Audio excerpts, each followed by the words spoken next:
کیا ہو اگر میں آپ سے کہوں کہ وہ نعرہ جسے ہم سب آنکھیں بند کر کے یقین کرتے آئے ہیں شاید ایک بہت بڑا جھوٹ ہے۔ کیا ہو اگر پاکستان ہمیشہ زندہ رہے گا صرف ایک جذباتی نعرہ ہو، کوئی آسمانی گارنٹی نہیں۔ پاکستان کا مطلب کیا؟ لا الہ الا اللہ اور پاکستان ہمیشہ زندہ رہے گا، یہ نعرے ہمارے خون میں شامل ہو چکے ہیں۔ لیکن پھر کچھ ایسا ہوا کہ یہی نعرے ایک ڈھال بن گئے جس کے پیچھے ہم اپنی سب سے بڑی ناکامیوں کو چھپانے لگے۔ 1971 میں ایک مقبول لیڈر کے مینڈیٹ کو تسلیم نہیں کیا گیا تھا اور آج ملک کا مقبول ترین لیڈر سلاخوں کے پیچھے ہے۔ عوام کے ووٹ پر ایک بار پھر سوالیہ نشان ہے۔ یہ صرف سیاست نہیں۔ السلام علیکم، قلب فیصل میں خوش آمدید۔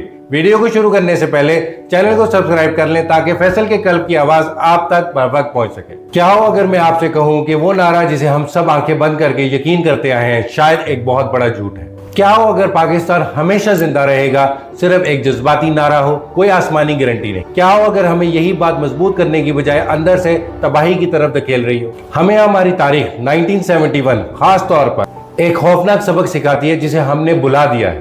تاریخ ہمیں چیخ چیخ کر بتاتی ہے کہ ملک صرف جذباتی نعروں اور جذبات پر زندہ نہیں رہتے بلکہ انصاف، برابری اور اپنے لوگوں کو ان کے حقوق دینے سے زندہ رہے۔ آج ہم پاکستان ہمیشہ زندہ رہے گا اس نعرے کے پیچھے خوفناک سچ کو جانیں گے جو شاید ہمارے مستقبل کو بچانے کا آخری موقع ہے۔ پاکستان کا مطلب کیا؟ لا الہ الا اللہ اور پاکستان ہمیشہ زندہ رہے گا، یہ نعرے ہمارے خون میں شامل ہو چکے ہیں۔ جب پاکستان بنا تو ایک بکھری ہوئی قوم کو جوڑنے کے لیے ان کی واقعی ضرورت تھی، جو امید دیتے تھے، ایک پہچان دیتے تھے۔ لیکن پھر کچھ ایسا ہوا کہ یہی نعرے ایک ڈھال بن گئے جس کے پیچھے ہم اپنی سب سے بڑی ناکامیوں کو چھپانے لگے۔ ہم نے یہ مان لیا کہ ملک تو ہمیشہ رہے گا چاہے ہم کچھ کریں یا نہ کریں۔ یہ سوچ ایک نشے کی طرح تھی جس نے ہمیں عملی اقدامات سے دور کر دیا اور ہم کھوکھلے فخر میں ڈوب گئے۔ اس سوچ کا سب سے بڑا امتحان 1971 سے پہلے آیا۔ پاکستان جغرافیائی طور پر ایک عجیب ملک تھا، مشرقی اور مغربی بازو جس کے بیچ میں ہزاروں میل کا فاصلہ تھا، لیکن اس سب سے بڑا فاصلہ سیاسی، معاشی اور ثقافتی تھا۔ ساری طاقت مغربی پاکستان کے پاس تھی اور یہاں بیٹھی اشرافیہ نے مشرقی پاکستان کو کبھی برابری کا شہری سمجھا ہی نہیں۔ بنگالی زبان کو قومی زبان ماننے سے انکار نے ایک ایسی آگ لگائی جو کبھی بجھی ہی نہیں۔ معاشی ناانصافی آسمان کو چھو رہی تھی اور مشرقی پاکستان کی آبادی زیادہ ہونے کے باوجود انہیں سیاسی طور پر دیوار سے لگا دیا گیا۔ یہ ناانصافی کا احساس آہستہ آہستہ غصے میں بدل گیا اور وہ نعرہ جو قوم کو جوڑنے کے لیے تھا ملک کی آدھی سے زیادہ آبادی کے لیے ایک مذاق بن کر رہ گیا۔ اگر آج بھی کوئی یہ سوچتا ہے کہ ملک ٹوٹ نہیں سکتا تو وہ بالکل غلط ہے۔ 1971 میں ہمارا قومی غرور پوری طرح تباہ ہو گیا اور ہمارا آدھا ملک مشرقی پاکستان ہم سے الگ ہو کر بنگلہ دیش بن گیا۔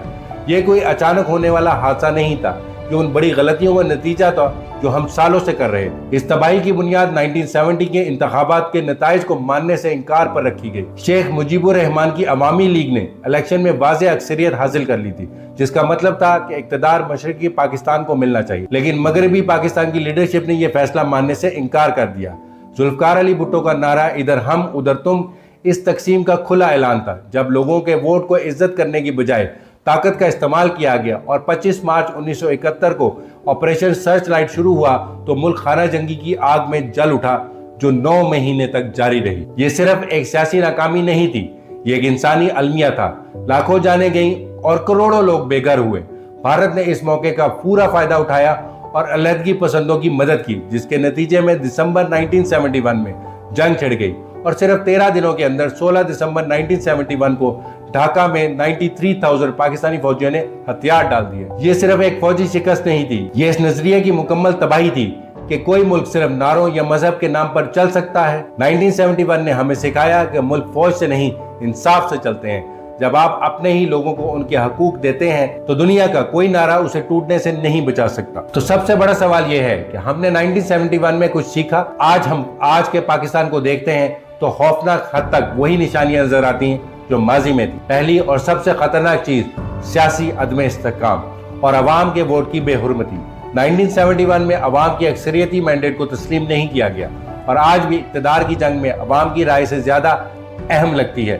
2024 کے انتخابات میں یہی تاریخ دہرائی گئی۔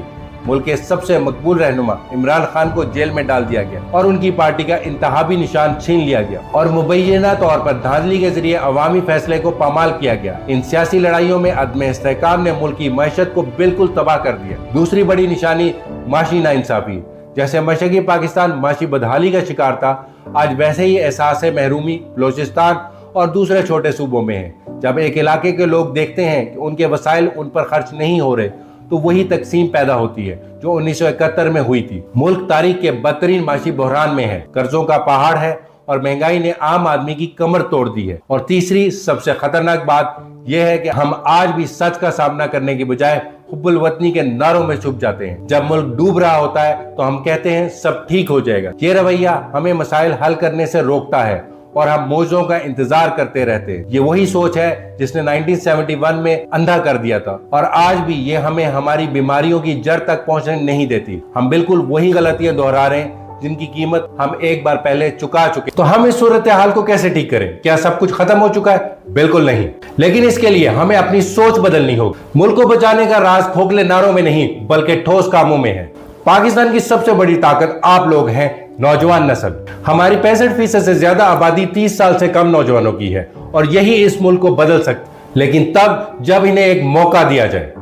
ہمارے لاکھوں پڑھے لکھے نوجوان سیاسی عدم استحکام، بے روزگاری اور کرپشن کی وجہ سے ملک چھوڑ کے جا رہے ہیں، جبکہ حل آسان ہے۔